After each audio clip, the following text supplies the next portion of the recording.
Oh my god, look at them all. Look at them all. Oh!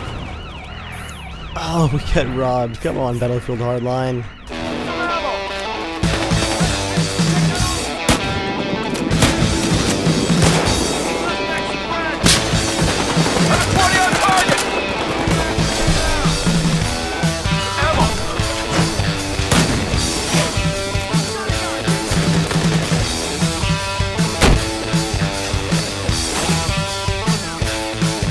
Hey folks, Dave the Not So Evil Viking 13 here, and in this video I'm going to do a quick kind of post-mortem breakdown of the Battlefield Hardline beta.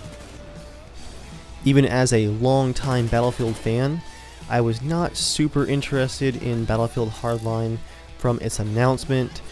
I'm still a bit bitter about the launch of Battlefield 4, both the technical difficulties and the overall gameplay issues in Battlefield 4, the bloat, the extreme amount of lock-on weapons, and just all that stuff. I still have my fun in Battlefield 4, but it is definitely not a Battlefield game that I am always excited to come back to, and it's the first time in this series that I felt like that, so yeah, Hardline didn't really pique my interest. And then EA did probably one of the best things they could have done. They released a more or less open beta on PC. It took a few days, but I did get into the beta, and surprisingly, I found the game to be a lot of fun.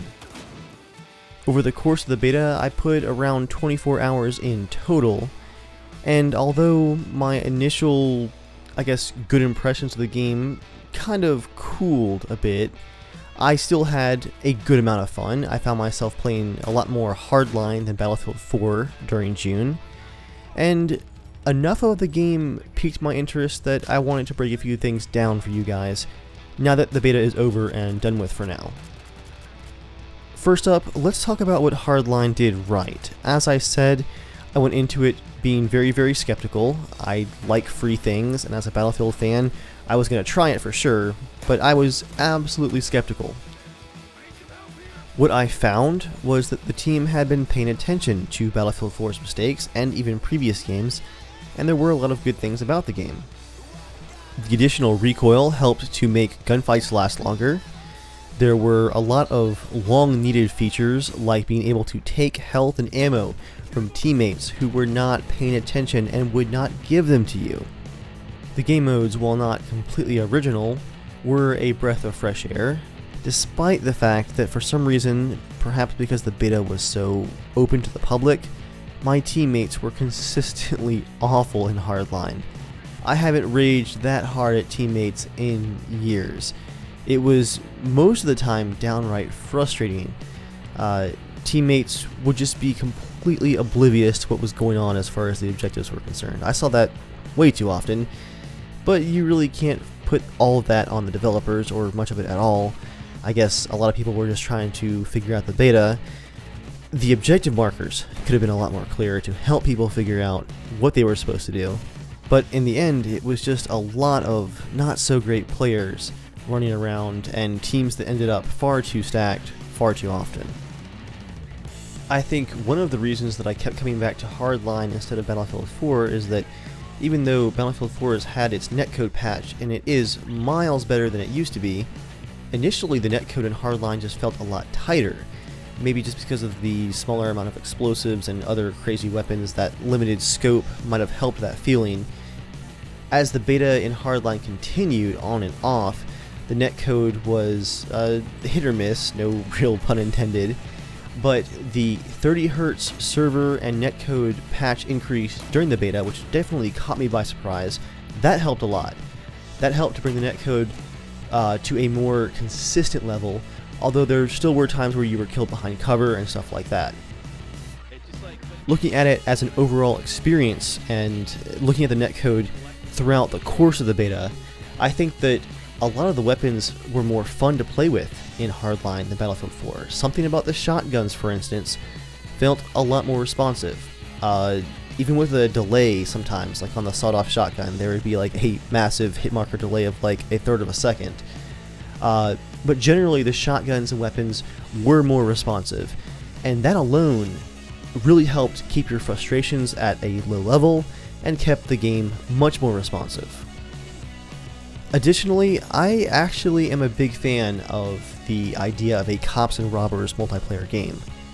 I played far too many hours of the failed MMO All Points Bulletin in that beta.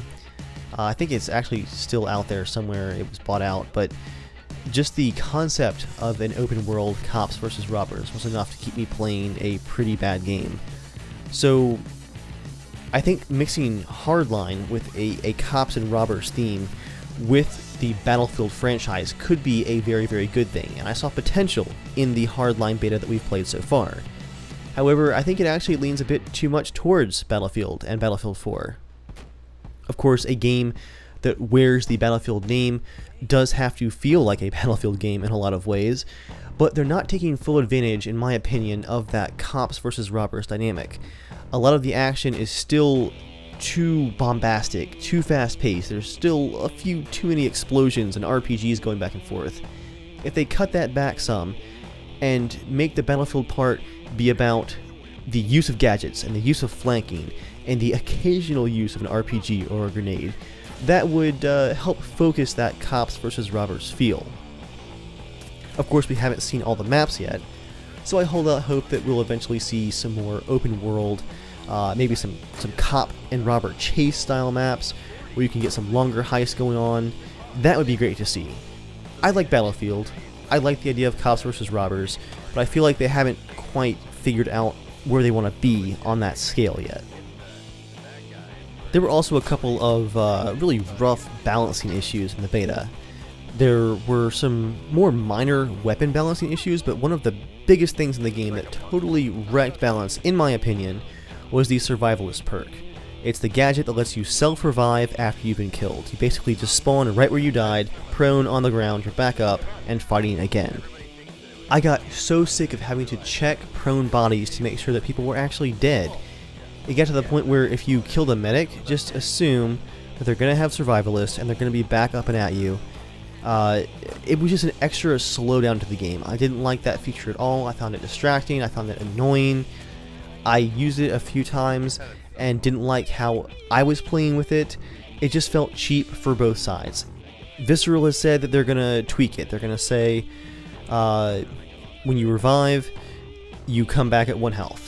That's an improvement, sure, but I'm of the opinion that it is so balance breaking it needs to be pulled from the game entirely.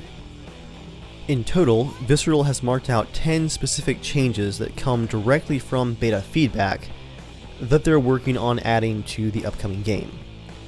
You guys can see that list in the description, and it is a decent list, and some of these suggestions, it is nice to see that they're actually looking at them, even the smaller stuff. They are listening, and that's good to hear. Overall, especially given the hours that I ended up putting almost against my will into the Hardline beta, I would say that the game does have some value. There is a fun aspect to the game that I can't deny is there. The question comes, what's the value of that though? Is it worth the asking price? Is it too soon? Is the timing wrong? Well, let's talk about the price first. The digital premium edition of Hardline to pre-order is $70. That gets you some battle packs and some dumb stuff like that. The standard edition is still $60. At this point, I am not going to pre-order the next few Battlefield titles. I was burned a bit by Battlefield 4, I'm not super happy with that purchase. I've had my fun, sure, but overall it has not been a very pleasant experience. DICE has, at least for now, lost my pre-orders. Now, I know that Visceral has a full single-player campaign planned, and sure, that has a good bit of potential.